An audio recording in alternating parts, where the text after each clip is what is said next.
Eagerly clearing the sheet of its precious contents, I scanned the item in detail, and was disappointed to find it of only moderate length. What it suggested, however, was of portentous significance to my flagging quest, and I carefully tore it out for immediate action. It read as follows: Mystery derelict found at sea. Vigilant arrives with helpless armed New Zealand yacht in tow. One survivor and dead man found aboard. Tale of desperate battle and deaths at sea. Rescued seaman refuses particulars of strange experience. Odd idol found in his possession. Inquiry to follow. The Morrison Company's freighter, Vigilant, bound from Valparaiso, arrived this morning at its wharf in Darling Harbor, having in tow the battled and disabled but heavily armed steam yacht Alert of Dunedin, New Zealand, which was sighted April 12th in south latitude 34 degrees 21 minutes, west longitude 152 degrees 17 minutes, with one living and one dead man aboard.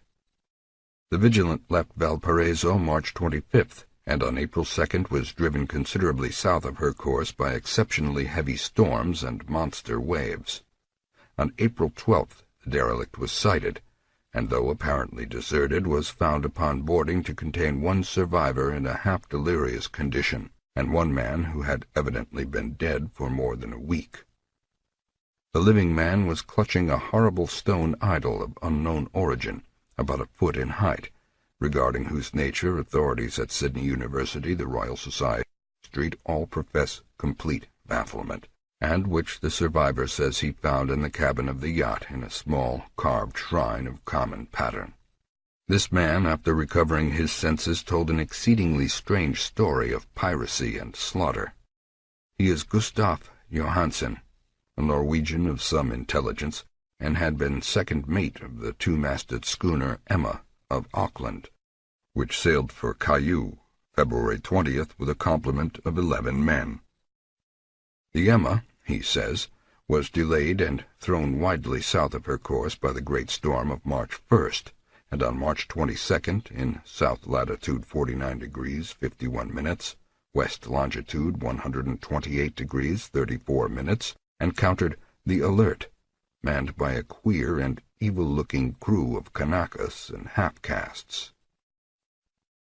Being ordered peremptorily to turn back, Captain Collins refused, whereupon the strange crew began to fire savagely and without warning upon the schooner with a peculiarly heavy battery of brass cannon forming part of the yacht's equipment. The Emma's men showed fight, says the survivor, and though the schooner began to sink from shots beneath the waterline, they managed to heave alongside their enemy and board her, grappling with the savage crew on the yacht's deck, and being forced to kill them all, the number being slightly superior because of their particularly aberrant and desperate, though rather clumsy, mode of fighting. 3 of the Emma's men, including Captain Collins and First Mate Green, were killed, and the remaining 8, under Second Mate Johansen, proceeded to navigate the captured yacht, going ahead in their original direction to see if any reason for their ordering back had existed. The next day, it appears, they raised and landed on a small island, although none is known to exist in that part of the ocean, and 6 of the men somehow died ashore, though Johansen is queerly reticent about this part of his story and speaks only of their falling into a rock chasm. Later, it seems, he and one companion boarded the yacht and tried to manage her, but were beaten about by the storm of April 2nd. From that time till his rescue on the 12th, the man remembers little, and does not even recall when William Bryden, his companion, died. Bryden's death reveals no apparent cause, and was probably due to excitement or exposure. Cable advices from Dunedin report that the Alert was well known there as an island trader, and bore an evil reputation along the waterfront. It was owned by a curious group of half-castes whose frequent meetings and night trips to the woods attracted no little curiosity, and it had set sail in great haste just after the storm and earth tremors of March 1st. Our Auckland correspondent gives the Emma and her crew an excellent reputation, and Johansen is described as a sober and worthy man. The Admiralty will institute an inquiry on the whole matter beginning tomorrow, at which every effort will be made to induce Johansen to speak more freely than he has done hitherto. This was all, together with the picture of the hellish image. But what a train of ideas it started in my mind! Here were new treasuries of data on the Cthulu cult, and evidence that it had strange interests at sea as well as on land.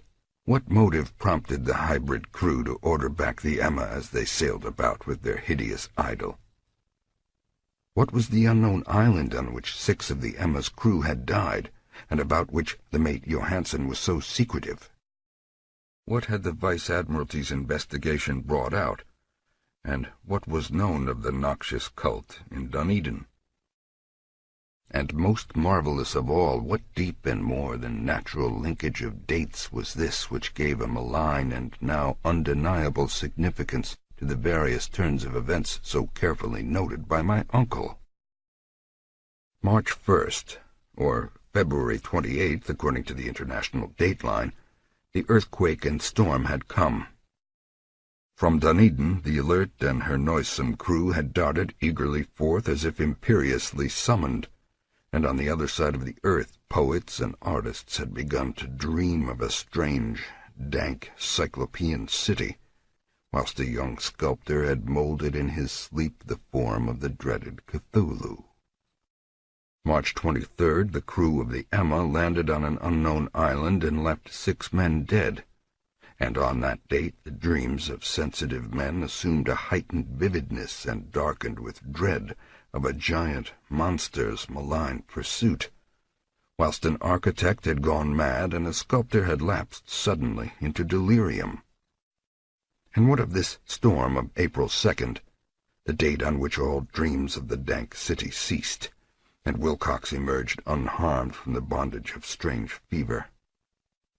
What of all this, and of those hints of old Castro about the sunken, star-born old ones and their coming reign, their faithful cult, and their mastery of dreams? Was I tottering on the brink of cosmic horrors beyond man's power to bear? If so, they must be horrors of the mind alone, for in some way the 2nd of April had put a stop to whatever monstrous menace had begun its siege of mankind's soul. That evening, after a day of hurried cabling and arranging, I bade my host adieu and took a train for San Francisco. In less than a month, I was in Dunedin, where, however, I found that little was known of the strange cult members who had lingered in the old sea taverns. Waterfront scum was far too common for special mention, though there was vague talk about one inland trip these mongrels had made, during which faint drumming and red flame were noted on the distant hills. In Auckland I learned that Johansen had returned with yellow hair turned white after a perfunctory and inconclusive questioning in Sydney, and had thereafter sold his cottage in West Street and sailed with his wife to his old home in Oslo. Of his stirring experience he would tell his friends no more than he had told the Admiralty officials, and all they could do was to give me his Oslo address. After that I went to Sydney and talked profitlessly with seamen and members of the Vice-Admiralty Court. I saw the Alert, now sold and in commercial use, at Circular Quay in Sydney Cove, but gained nothing from its non-committal bulk. The crouching image with its cuttlefish head, dragon body, scaly wings, and hieroglyphed pedestal was preserved in the museum at Hyde Park, and I studied it long and well, finding it a thing of balefully exquisite workmanship, and with the same utter mystery, terrible antiquity, and unearthly strangeness of material which I had noted in Legrasse's smaller specimen. Geologists, the curator told me, had found it a monstrous puzzle, for they vowed that the world held no rock like it. Then I thought with a shudder of what old Castro had told Legrasse about the old ones. They had come from the stars, and had brought their images with them. Shaken with such a mental revolution as I had never before known, I now resolved to visit mate Johansen in Oslo. Sailing for London, I re-embarked at once for the Norwegian capital, and one autumn day landed at the trim wharves in the shadow of the Eggberg. Johansen's address, I discovered, lay in the old town of King Harald Hardrada, which kept alive the name of Oslo during all the centuries that the greater city masqueraded as Christiana. I made the brief trip by taxicab, and knocked with palpitant heart at the door of a neat and ancient building with plastered front. A sad-faced woman in black answered my summons, and I was stung by disappointment when she told me in halting English that Gustav Johansen was no more. He had not long survived his return, said his wife, for the doings at sea in 1925 had broken him. He had told her no more than he had told the public, but had left a long manuscript of technical matters, as he said, written in English, evidently in order to guard her from the peril of casual perusal. During a walk through a narrow lane near the Gothenburg dock, a bundle of papers falling from an attic window had knocked him down. Two Lascar sailors at once helped him to his feet, but before the ambulance could reach him, he was dead. Physicians found no adequate cause at the end and laid it to heart trouble and a weakened constitution. I now felt gnawing at my vitals that dark terror which will never leave me till I, too, am at rest, accidentally or otherwise. Persuading the widow that my connection with her husband's technical matters was sufficient to entitle me to his manuscript, I bore the document away and began to read it on the London boat. It was a simple, rambling thing, a native sailor's effort at a post facto diary, and strove to recall day by day that last awful voyage. I cannot attempt to transcribe it verbatim in all its cloudiness and redundance, but I will tell its gist enough to show why the sound the water against the vessel's sides became so unendurable to me that I stopped my ears with cotton. Johansen, thank God, did not know quite all, even though he saw the city and the thing.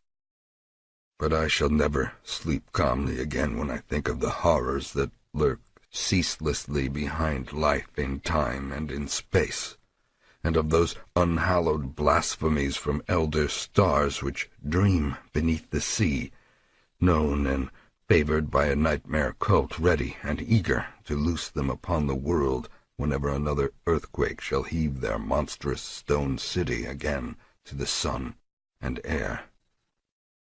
Johansen's voyage had begun just as he told it to the Vice-Admiralty. The Emma, in ballast, had cleared Auckland on February 20th, and had felt the full force of that earthquake-born tempest which must have heaved up from the sea-bottom the horrors that filled men's dreams.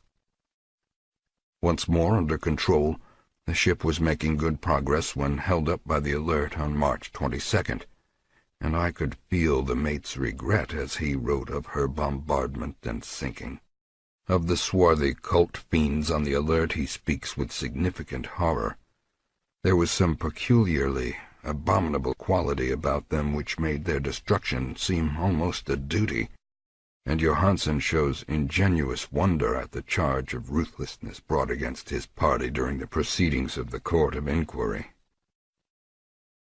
Then, driven ahead by curiosity in their captured yacht under Johansen's command, the men sight a great stone pillar sticking out of the sea, and in south latitude 47 degrees 9 minutes, west longitude 123 degrees 43 minutes, come upon a coastline of mingled mud